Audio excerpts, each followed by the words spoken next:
Hello and welcome back to Budget Bangers. We're going to carry on with the little Suzuki Alto. I've been buying some more bits and I think I've got just about everything just to get this car sorted. We'll have a look in this boot here. What we have here is the squib, or a steering angle sensor basically. We have a passenger side mirror.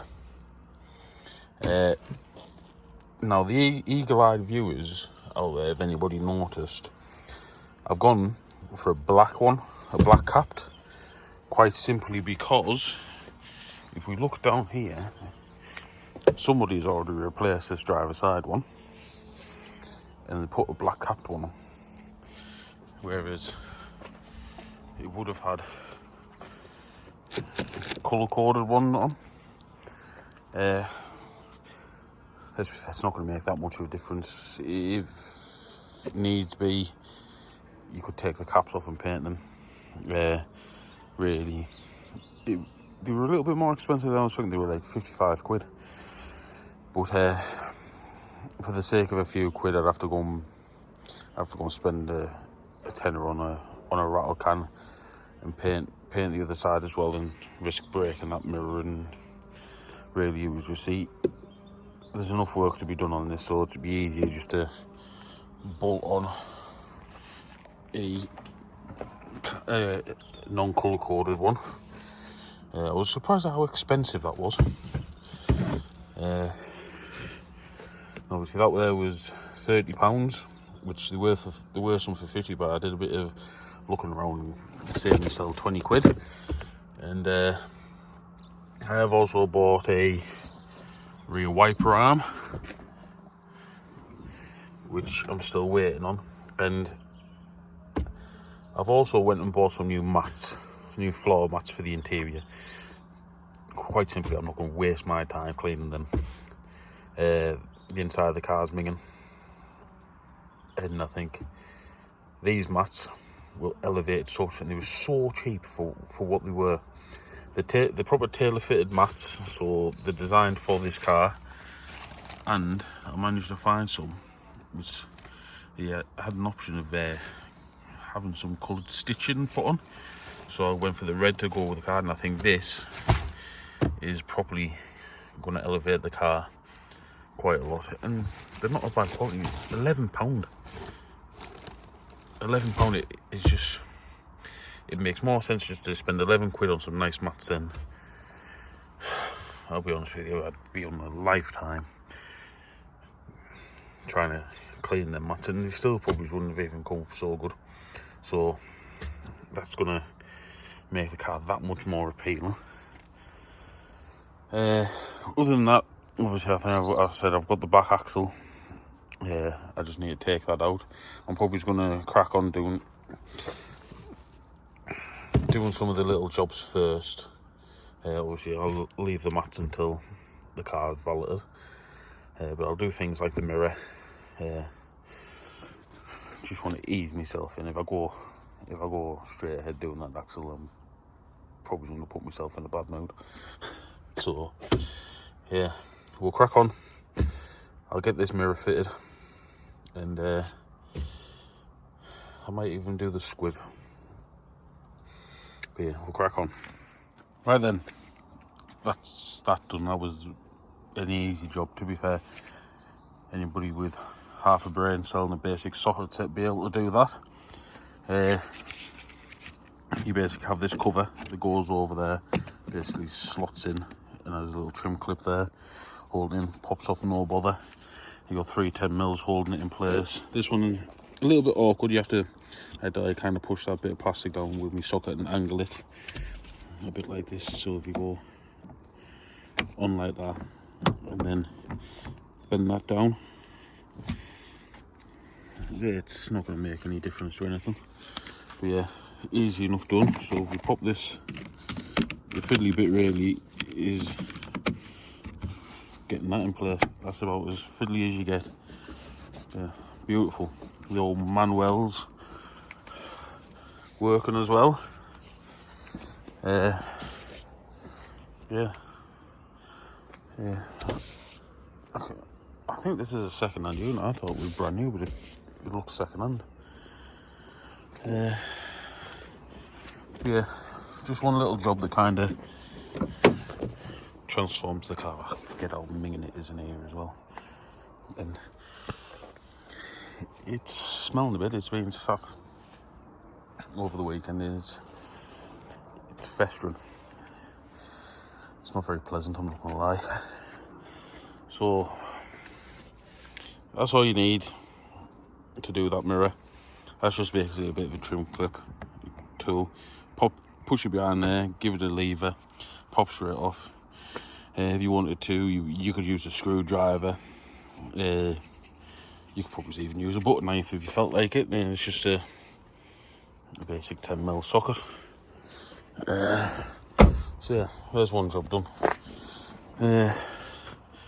What am I going to do next? I can't decide whether... I think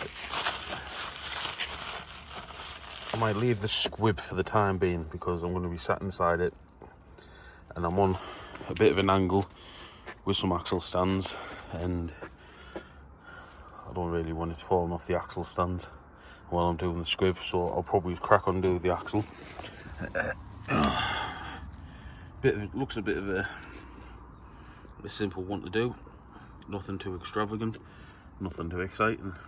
I have noticed there's a front rear brake pipe that's rusty, so I'm going to have a look at that as well. I'll probably just end up sticking it. I'm sure they've got a joint in the floor somewhere towards the front, so I'll probably end up having to put a brake pipe in it. When disconnecting the brake pipes, your best thing to do, get a bar or something onto the pedal. At least then when you crack your brake pipes off, you'll get a squirt of brake fluid comes out, and then basically it keeps the master cylinder pressed in so it won't leak anymore. It won't drip or anything like that. It saves you from just emptying your master and emptying all the brake lines and bleeding the whole car off basically. Yeah, we're gonna get these wheels off. I'm gonna start taking it to bits. I'm kind of putting it off, but I'm gonna have to get it done. So yeah, we'll crack on. Right then, this is what we got. Second-hand axle, obviously these are the bits that are rotted out on the old one. It did come with some brake bits as well attached to it, so you know we're all sorted there if we need anything. Luckily they were sensible. If you give us a second, and they unplugged the ABS wires, so it saves me a bit of aggro, because sometimes they can get stuck in there. They look alright, like, but you know, I've got plenty of spares going for us. If I get it, and they even put the bolts in, so if any of the bolts have a disagreement with me, we can get them sorted. So yeah, we're going to get it. Now I'm going to make a start on stripping this down, which is going to be so much fun. I'm probably just going to get rust everywhere, in every orifice possible, in my eyes, in my mouth, in my ears, in my claws, in my kegs. It's going to be beautiful. But I've got to get it done, so I'll just crack on. Right, I'm genuinely shocked right now that on the replacement axle, they haven't just cut the wires for the ABS sensors. As you can see here, they're quite a job, and it normally, scrap yards and that, or breakers yards, do not need an excuse to cut a wire, cut a brake line, anything like that. They just don't care, as long as it doesn't damage what you're paying for. They don't care, whatever gets it out the quickest. But credit to wherever that axle came from, because it's not a 5-minute job getting these sensors out. You see, back seats come out, easy job to do, just clips into these here, which I personally guarantee will break when I try and put it back in. And then there's some little pushing clips to hold the carpet in place. Then you pull that up, and then if you look down here, there's a little grommet that's part of the wire in the floor.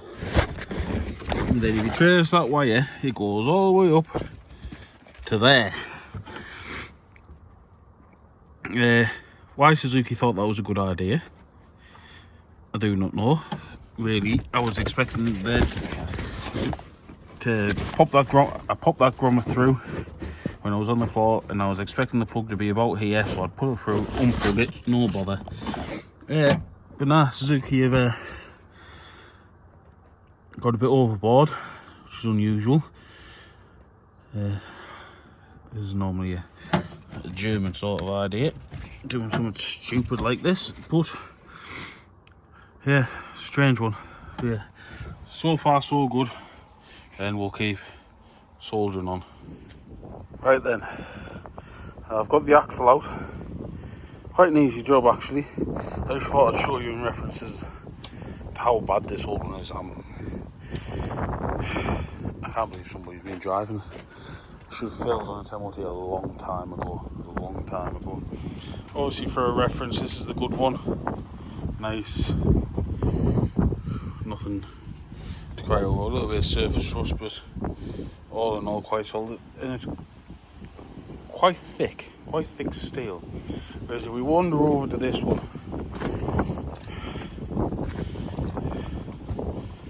like, you'd think it'd been living in the ocean. Like, how has it got so bad? These are the bolt. The front bolt wasn't even attached to the axle. It was actually just swinging about on this. It had a bit of a noise on the back, which, let's be fair, it's only going to be that, isn't it? But like, I think that's how it went. There we go. That's how it's supposed to go.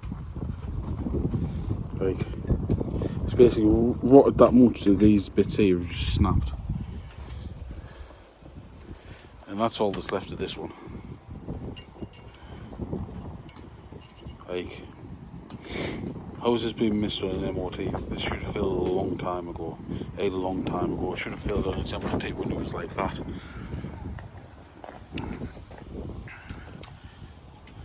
You know? If it was like that, I would have said, yeah, maybe he could have got away with it on its last MOT. It's not too bad, really. I've seen a lot worse, but that there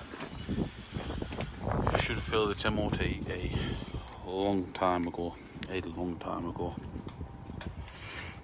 So in reference to this one, I have sprayed a little bit of paint over it. It's nothing special.